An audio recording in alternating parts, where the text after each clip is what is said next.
students, welcome to Abhi Law, where law is simplified. This is your Professor Dr. Ambarish R. Patnigire, and in our lecture series of the Juvenile Justice Act 2015, we had reached Chapter 7. Chapter 7 talks about rehabilitation of the children, those who are in need of care. Yes, we are coming to Section 43. आइए हम Section 43 को देखते हैं. ये जो chapter है इसमें अलग अलग प्रकार के होम्स दिए गए हैं जहाँ पर बच्चों की देखभाल की जाती है. सेक्शन 43 बताता है ओपन शेल्टर. आइए हम सेक्शन 43 को देखें. ओपन शेल्टर के बारे में, state government may establish and maintain by itself और थ्रू वॉलेंट्री और नॉन वॉलेंट्री और government organisation as many open shelters as may be required, and such open shelters shall be registered as such in the manner as may be prescribe. Subsection 1 क्या कहता है कि open shelter जो है इसको government खुद चला सकती है, स्टेट गवर्नमेंट, या कोई एनजीओ को दे सकती है, या कोई वॉलंटरी ऑर्गेनाइजेशन को दे सकती है, और उसकी संख्या निश्चित नहीं है. जितने गवर्नमेंट को चाहिए उतना वो ओपन शेल्टर बना सकती है, और उसका रजिस्ट्रेशन जो है वो इस एक्ट के नीचे जो प्रिस्क्राइब्ड रूल जो बनाए गए उसके द्वारा उनको करने पड़ेंगे. हम सबसेक्शन 2 को देखते हैं. Open shelter referred in subsection 1 shall function as a community based facility for children in need of residential support. इसका मतलब क्या है, जो बच्चों को घर नहीं है, जो बच्चे रास्ते पर है, उनको जो नीड है शेल्टर की, उस शेल्टर के लिए बेसिकली ये शेल्टर होम बनाए जाते हैं. लेकिन सवाल ऐसा है कि वो ज़्यादा दिन तक इधर रह नहीं सकते.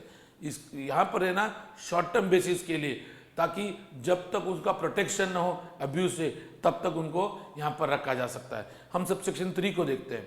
The open shelter shall send every month information in the manner as may be prescribed regarding children availing the services of the shelter to the district child protection unit and committee.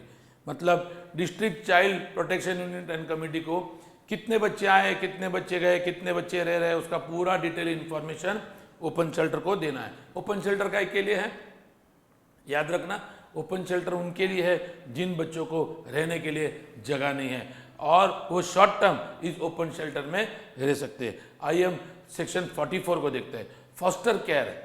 The children in need of care and protection may be placed in foster care including group foster care for their care and protection through the orders of the committee after following the procedure as may be prescribed in the regard in a family which does not include the child's biologically और adoptive parents और in an unrelated family recognized as suitable for the purpose by the state government for a short or extended period of time.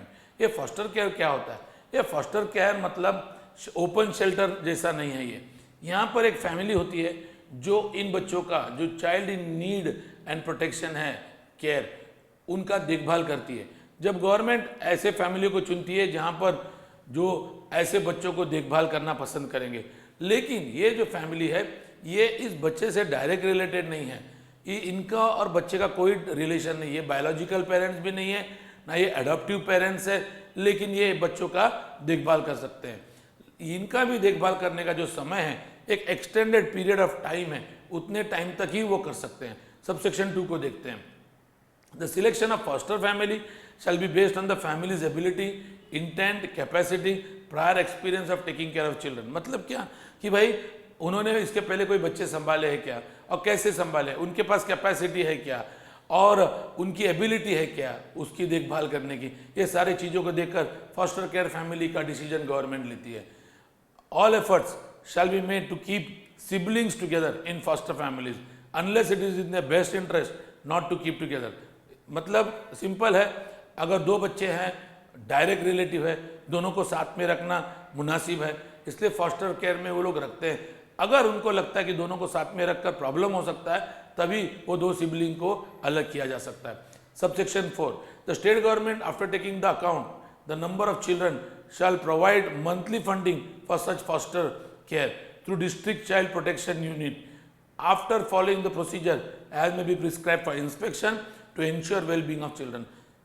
Means जो बच्चों की देखभाल की जाती है उनका जो खर्चा है उसका गवर्नमेंट फंडिंग देती है, और गवर्नमेंट फंडिंग देने के पहले फॉस्टर केयर फैमिली का, घर का, उनके फैमिली की एबिलिटी का पूरा इंस्पेक्शन किया जाता है. कौन करता है? डिस्ट्रिक्ट चाइल्ड प्रोटेक्शन यूनिट करता है, और प्रोसीजर फॉलो की जाती है, और उसके बाद ही डिसीजन मिलता है कि भाई इनको फंड मिल सकता है.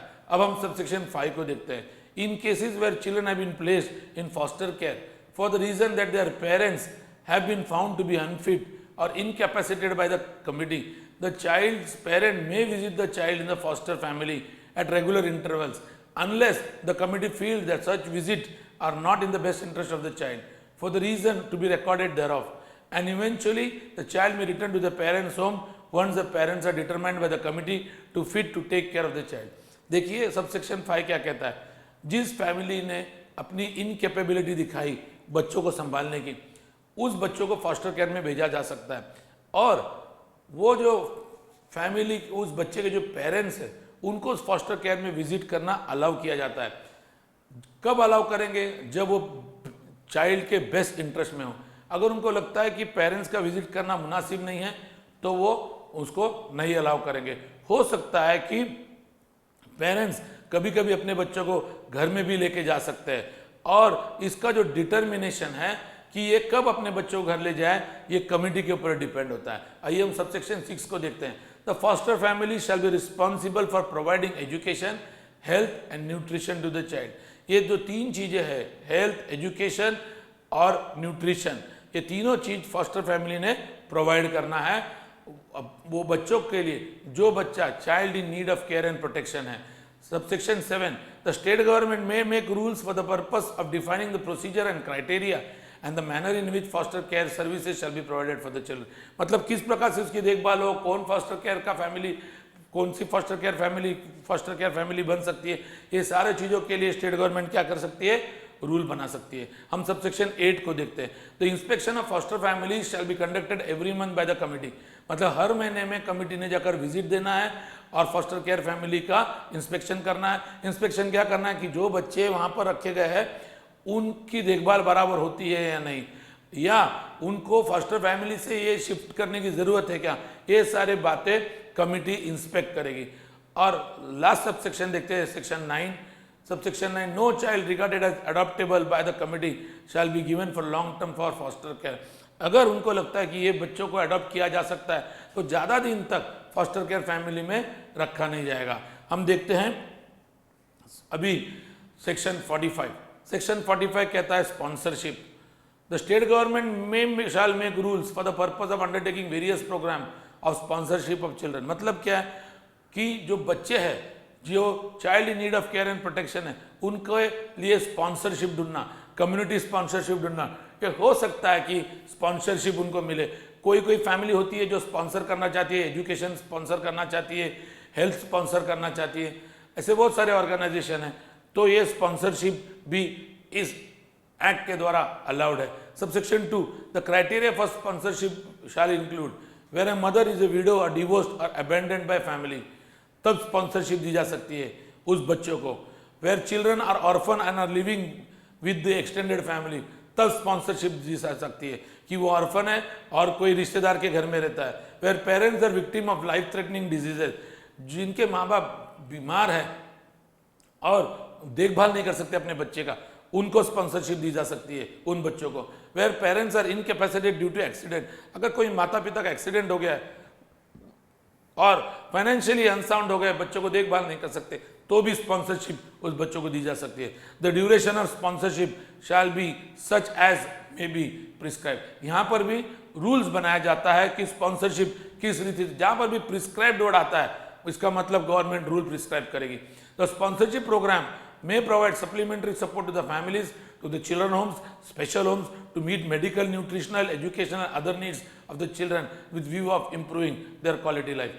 ये स्पॉन्सरशिप का बेसिक ऑब्जेक्टिव है, सपोर्ट करना है फैमिलीज को जहाँ पर फॉस्टर केयर किया जाता है, उन चिल्ड्रंस होम को सपोर्ट किया जाएगा, स्पेशल होम्स को सपोर्ट किया जाएगा, जहाँ पर मेडिकल, एजुकेशनल, न्यूट्रिशनल जो नीड है बच्चों की उसकी देखभाल की जाए। मुझे लगता है कि मैंने आपको ये 3 इंपॉर्टेंट सेक्शन समझा दिए आज। एक था ओपन शेल्टर, दूसरा था फॉस्टर केयर और तीसरा था स्पॉन्सरशिप। अगर आपको मेरा वीडियो अच्छा लगा तो प्लीज़ लाइक कीजिए, शेयर कीजिए और हमारे चैनल को सब्सक्राइब करना नहीं भूलना। याद रखना, आपका सब्सक्रिप्शन हमारा मोटिवेशन है। अगर आप चाहते हैं कि हम आपके लिए कोई स्पेसिफिक वीडियो बनाएं तो प्लीज़ अपने अमूल्य कमेंट अभिलाव comments@gmail.com पर भेजना नहीं भूलना। Thank you.